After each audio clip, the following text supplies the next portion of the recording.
On a assez fait jusque-là. Autre mesure dans votre programme, l'augmentation du SMIC à 1 400 € net par mois. Si vous êtes élu, c'est tout de suite, c'est avant l'été, c'est pour tous ceux qui sont au SMIC? Oui, c'est un décret. Alors, ça c'est aussi, ça n'a pas besoin de voter une loi. Alors, j'explique. D'abord, c'est une mesure de bien-être social quand même, c'est des sous de plus, du beurre dans les épinards. Deuxièmement, c'est une mesure féministe, parce que 60% des gens au SMIC sont des femmes. Ensuite, c'est une mesure écologiste, parce que vous mangez mieux, vous mettez un peu plus de sous, moins dans la malbouffe.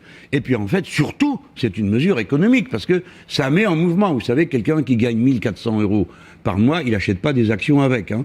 Il met 3-4 sous de côté quand il peut, et tout le reste part dans le commerce. Donc ça fait tourner l'économie. Et plus de 50% de la production de ce pays, c'est la consommation populaire. Donc c'est une bonne opération d'augmenter les salaires pour tout le monde. Alors il y a des entreprises qui peuvent être mises en difficulté, je ne vais pas vous dire le contraire, surtout les toutes petites. Donc j'ai imaginé, avec le collectif d'économistes qui m'entourent, une sorte de caisse de compensation qui permettrait de mettre une partie de la cotisation sociale à charge de l'ensemble des entreprises. Pour que ceux qui font beaucoup de sous mais qui n'ont pas de personnel, passent aussi à la caisse comme ceux qui ont beaucoup de personnel et qui ne font pas beaucoup de sous. Vous-même et vos proches, vous avez chiffré ces dépenses, le SMIC, 250 milliards d'euros par an. 250 milliards d'euros par an, c'est beaucoup. Qui va payer? À la fin, Qui va payer? Tous les Français les plus riches? Comment ça va se passer? Alors d'abord, il faut regarder, vous savez, l'économie c'est un système qui tourne, hein. Personne ne garde pour lui, sauf ceux qui accumulent du capital et qui font des affaires de cette nature.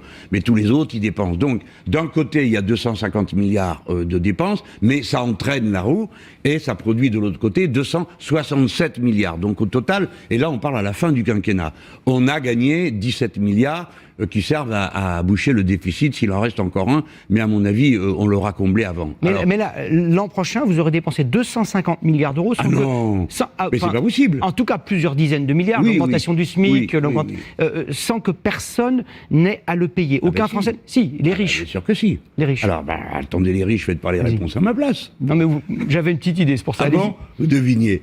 Alors d'abord, tout le monde, pour l'impôt sur le revenu, tout le monde va payer.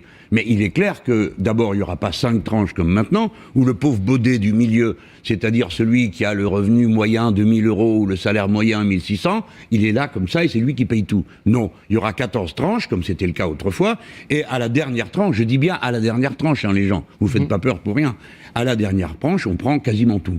Hein. Alors ça, c'est un premier aspect. Il y a d'autres aspects, comme par exemple, j'ai dit, chaque jeune aura 1 000 € par mois pour aller étudier à la fac, mais étudier et faire qu'étudier, ou au lycée professionnel. On me dit, vous allez trouver ça où? Je prends tout ce qui est au-delà de 12 millions dans un héritage. Bon, 12 millions, ça fait quelques siècles de SMIC, ça va. Hein. Donc, si je prends, avec ça, je peux le donner aux jeunes et les rendre héritiers du progrès de la société. Vous voyez, à chaque fois, une recette, une dépense. Une recette, une dépense.